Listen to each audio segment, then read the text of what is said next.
ഇന്ന് നമ്മൾ ഈ ട്വിൻസ് ബേബീസിന്റെ ബർത്ത്ഡേ ആണ്. കുറച്ച് കാര്യങ്ങളൊക്കെ ചെയ്ത് തീർക്കാനുള്ളതിനെ കൊണ്ട് തന്നെ നമ്മൾ രാവിലെ നേരെ ഗ്ലാസ് വെള്ളം കുടിച്ചിട്ട് ഇറങ്ങിയിട്ടുണ്ടേനു. പ്രത്യേകിച്ചൊന്നുമില്ല, ഇന്ന് ചെറുതായിട്ടൊരു ബിരിയാണി പിന്നെ അതുപോലെ പായസം ഉണ്ടാക്കാനുള്ള ഒരു പ്ലാനൊക്കെ ഉണ്ട്. കാരണം ഇവരെല്ലാ ബർത്ത്ഡേക്കും നോമ്പൊക്കെ അതിനെ കൊണ്ട് അങ്ങനെ പോവലാണ്. അപ്പൊ നമ്മൾ കഴിക്കലില്ല. സോ ഈ ഒരു ബർത്ത്ഡേ ചെറുതായിട്ട് മക്കളൊരു സന്തോഷത്തിന് എന്തെങ്കിലുമൊക്കെ ഉണ്ടാക്കാന്ന് അങ്ങനെ നമ്മൾ ഫസ്റ്റ് പോയിട്ടുണ്ടായിരുന്നത് മസാലപ്പീടിയിലാണ് കേട്ടോ. ഇവിടെ പോയിട്ട് നമുക്ക് ഇവിടുന്ന് കുറച്ച് സാധനങ്ങളും അതേപോലെ തന്നെ പായസത്തിലേക്കുള്ള പാലൊക്കെ മേടിക്കാണ്ടേനി. നമ്മൾ പിന്നെ വെറുതെ ഇരിക്കുന്നതിനെ കൊണ്ട് എന്ത് ചെയ്യാൻ പറഞ്ഞാലും നമ്മൾ വേഗം ചെയ്യും. അവിടുന്ന് കുറച്ച് പച്ചക്കറിയൊക്കെ വാങ്ങിയിട്ട് നമ്മൾ നേരെ പോയത് ചിക്കൻ മേടിക്കാൻ വന്നാണ്.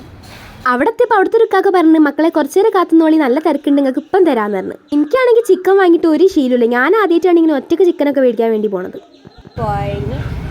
നല്ല ചൂടും വെയിലും അതിനെക്കൊണ്ട് തന്നെ കുറച്ച് സാധനങ്ങൾ മേടിച്ചപ്പോത്തിനെ കമ്മള് കൊയങ്ങി. ഇതാണ് നമ്മൾ ഷോപ്പിങ്ങിനൊന്നും പോവാത്തത്. അപ്പോത്തിനടുത്ത് അവിടെ ഫോണും തള്ളിയിട്ട് പിന്നെ ദാഹിച്ചപ്പോൾ നമ്മൾ നേരെ ഒരു കൂൾ ബാറിലേക്ക് പോയി. ഓക്ക് ജ്യൂസ് വേണമെന്ന് വെച്ചപ്പോൾ ജ്യൂസ് ഒന്നും വേണ്ട, ലൈമ് മതിയെന്ന് പറഞ്ഞു. എന്നാ പിന്നെ ലൈമ് വാങ്ങാന്ന് പറഞ്ഞ് 2 ലൈം അങ്ങോട്ട് വാങ്ങി. ഇന്നാണ് സത്യാവസ്ഥ മനസ്സിലായത്, ഇത് 2 ദിവസം മുന്നുള്ള ലൈമാണോ എന്നൊരു സംശയം. എന്തോ ഒരു ടേസ്റ്റ് വ്യത്യാസം. അപ്പൊ തന്നെ ഷോപ്പ് കീപ്പറിന്റെ അടുത്ത് ഞാൻ കാര്യം പറഞ്ഞു. അങ്ങനെ നമ്മൾ നേരെ അവിടെ നിന്ന് ഇറങ്ങി. അപ്പോൾ ഓക്കെ, നമ്മൾ വേറൊരു വീഡിയോ ആയിട്ട് വീണ്ടും വരുന്നേക്കും.